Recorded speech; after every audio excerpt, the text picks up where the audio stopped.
Palavras do pregador, filho de Davi, rei de Jerusalém. Vaidade de vaidades, diz o pregador, vaidades de vaidades, tudo é vaidade. Essas palavras se encontram no livro de Eclesiastes, que é um dos 3 livros escritos por Salomão que estão na Bíblia. Quem foi Salomão? Salomão é o filho de Davi. Não, gente, eu não tô falando do filho de Davi. Eu tô falando do filho de Davi. Ah, Nicole, quem é esse cabo aí? Um primeiro rei de Israel, que foi Saul. Davi foi levantado por Deus. E Davi teve relações com Batseba, tiveram um filho, só que esse filho morreu, mas aí o Senhor vai lá e promete a Davi que lhe daria um filho que construiria um templo. E quem é este filho? Salomão. Salomão foi o 3º rei de Israel, filho do rei Davi, e foi aquele que foi levantado para construir o templo, onde o Senhor habitaria. Gente, que templo rico, tudo feito de ouro. Ouro, ouro, ouro, ouro, ouro, ouro, ouro. Oh, prosperidade. Esse homem era próspero. Nicole, por que Salomão era um homem tão próspero? Davi morre, então Salomão tem que assumir o trono. Tá bom, tá lá Salomão, todo nervoso. Então o que acontece? Deus aparece pra Salomão num sonho. Salomão, eis que te digo, quer me pedir alguma coisa? Pode me pedir agora. O que tu quer? Ah, Senhor, o povo é muito. Meu pai deixou mó nome, é muita coisa pra organizar, muita confusão. Eu quero sabedoria. Sabedoria? Tipo, tu quer sabedoria, Salomão? Que incrível! E Deus se alegrou com o pedido de Salomão. E ele se alegrou tanto que falou, tá, pô, Salomão, teu pedido foi massa demais. Só por causa disso, vou também te dar tudo que você não pediu. Teus anos vão ser incríveis. Os anos vão ser incríveis de reinado. Se você me obedecer, guardar meus mandamentos, seus anos vão ser incríveis. Cara, eu gostei de tudo. Tinha que ser filho de Davi. Salomão foi um dos homens mais sábios que já pisou na terra, de acordo com a Bíblia. A gente tem um episódio da Rainha de Sabá que vai lá e visita Salomão e fala, estou ouvindo muito falar desse homem, deixa eu ver se era isso tudo mesmo. Chega lá, começa a jogar um monte de charada pra ele, né, que o homem acerta, ela fala, pois é sábio mesmo, mano. Salomão era muito sábio. E nisso, Salomão escreve o livro de Eclesiastes. Eclesiastes significa o pregador, aquele que reúne, ou o professor. Esse é um livro que basicamente ele reúne ensinamentos de Salomão sobre tudo que há debaixo do sol.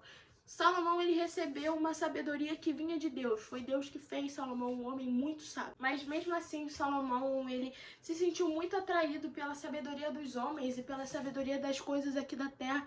Então Salomão vai lá e ele fala no livro que ele se dedica a aprender sobre as coisas debaixo do sol. Ele gostou muito da sabedoria. E nisso Salomão começa a questionar tudo. No início do seu livro, ele já começa dizendo basicamente a conclusão dele. Mano, é tudo vaidade. Eu gosto muito do livro de Eclesiastes, muito. Salomão é o personagem da Bíblia com o qual eu mais me identifico. Salomão, ele é um homem, muito questionador. E ele se dedicou a, aprender, a saber, a estudar as coisas debaixo do sol. Então, ele questionava tudo. A gente viu pra vocês, recentemente, eu me peguei olhando pra uma árvore, e perguntando, mano, por que a árvore é a árvore? E são coisas neste nível que, Salomão se questiona. Todos os rios correm para o mar, e o mar não se enche. O primeiro capítulo do livro de Eclesiastes é dedicado para falar das coisas debaixo do sol. Salomão vem e fala, geração vai, geração vem, mas a terra permanece para sempre.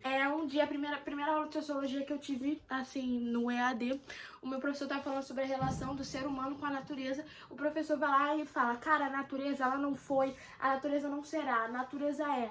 O professor vai lá e coloca um certo nível de eternidade na natureza.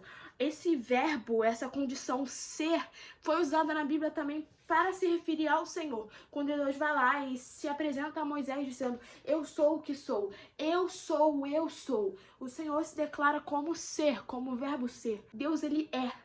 Sabe, Deus não foi, Deus não será, Deus é. E é muito interessante que em Romanos, no primeiro capítulo de Romanos, Paulo vem falando que nenhum ser humano é indesculpável. Nenhum ser humano vai poder chegar no último dia e falar, Jesus, desculpa, eu não te aceitei porque ninguém falou de você pra mim. Jesus, desculpa, mas eu não te aceitei porque aquele que estava dentro da minha casa não me dava um bom exemplo do Senhor. Jesus, desculpa, eu não te aceitei porque o Senhor nunca sussurrou no meu ouvido ou veio como coluna de fogo. Jesus, desculpa, eu nunca o aceitei como meu Senhor e Salvador porque eu morava numa aldeia indígena, isolada do mundo, e nenhum missionário, nenhum pregador do evangelho foi lá naquela aldeia falar do Senhor pra mim. Romanos fala claramente que o Senhor deixou a sua essência, o invisível dele nas criaturas, em sua criação, que é o seu poder eterno e a sua divindade. Ele colocou essa essência na sua criação. Então, automaticamente, quando nós olhamos para as coisas desta terra, nós enxergamos algo além, algo invisível que transcende elas, algo invisível que está nelas, que é o poder eterno de Deus e a divindade dele. Ao olharmos para uma árvore, ali está a árvore, ela é a criação do Senhor, e ali o Senhor colocou a essência nele. Por isso que ao olhar para uma árvore, a gente pega e vê que ali existe algo a mais. Ao olhar a imensidão, o quão grande o universo é, a gente olha para ele e fala, cara, existe algo a mais nesse universo, milhões de estrelas e galáxias. Olha para a areia, não se pode contar quantos grãos de areia existem. É algo imenso, é algo tão maior que eu quando a gente para olhar. Mas mesmo assim, ao mesmo tempo, tudo aqui debaixo da terra é tão vazio. E é isso que Salomão fala. Mas Salomão, ao olhar para a natureza, ele reconheceu isso. Algum tipo de eternidade, a própria sociologia reconheceu isso. É por isso que Salomão vem e nas suas observações ele fala, geração vai, geração vem, mas a terra permanece para sempre. Mas o Senhor Jesus, em contrapartida, vem e diz, céus e terras passarão, mas a minha palavra permanece para sempre. Romanos 1 diz exatamente isso, que o Senhor colocou seu poder eterno e a sua divindade nas coisas, em suas criações, mas ele diz que os humanos pecaram ao colocar a criação no lugar do Criador. Romanos observou e percebeu que existia algo a mais na criação. E Jesus pega essa afirmação e bota assim, existe algo a mais. Só que essas coisas passarão.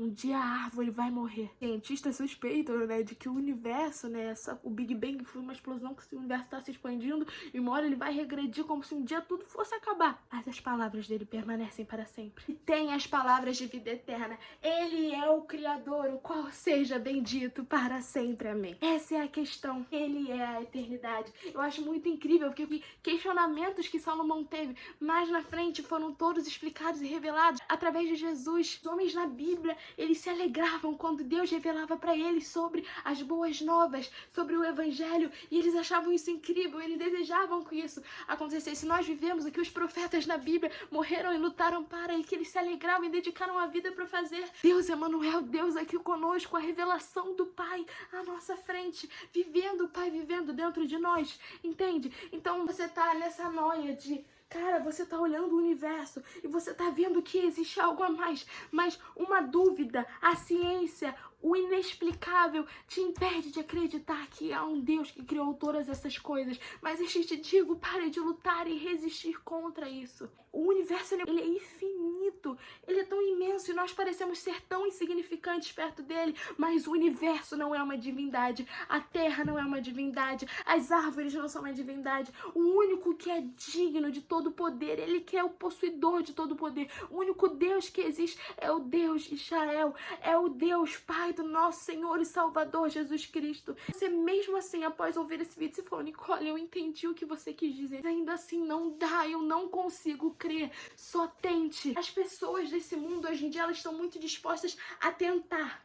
Você não está sendo produtivo, pois eis que te digo, tente fazer o meu curso. Não, tenta aplicar isso. Não, mano, tenta ir ao psicólogo. Não, mano, tenta tomar esse remédio. Não, mano, tenta se cortar, que eu prometo que vai aliviar a sua dor. Essa é uma voz que muitos têm na cabeça. Mas o Senhor vem e apresenta as palavras de vida eterna dele. Tenta persistir e clama ao Senhor, Pai, me dá fé. Porque agora está sendo revelado para você que esse algo a mais, esse plus que você vê nas coisas desse mundo tem uma explicação, e é porque esse algo a mais foi criado pelo Senhor. Mas pare de colocar coisas no lugar dele. Isso, gente. Desculpa se ficou meio embolado, meio doido, mas é isso. Cara, creia, há um Criador. A Terra, tudo anuncia que há um Criador. E se isso não é o suficiente, simplesmente a existência da criação, afirmar e gritar e proclamar que há um Criador, e eu tô agora aqui falando pra você. Há um Criador, há um Deus, que esse Deus chama, e esse Deus enviou o seu único filho para morrer por você. E Ele tem palavras de vida eterna para você. Não é como as árvores que um dia morrerão. Ele te oferece algo eterno. Te oferece algo que não é vaidade, algo que não é correr atrás de vento, onde você gasta esforços, mas parece nunca chegar a lugar nenhum. Ele te oferece uma vida plena. Hoje ajoelha no seu quarto e clama e pede por essas palavras. Tudo vai mudar. Amém? É isso. Deus te abençoe. Tá galerei demais hoje, mas tudo bem. Beijos e adiós. Até o próximo vídeo, se Deus quiser. Amém.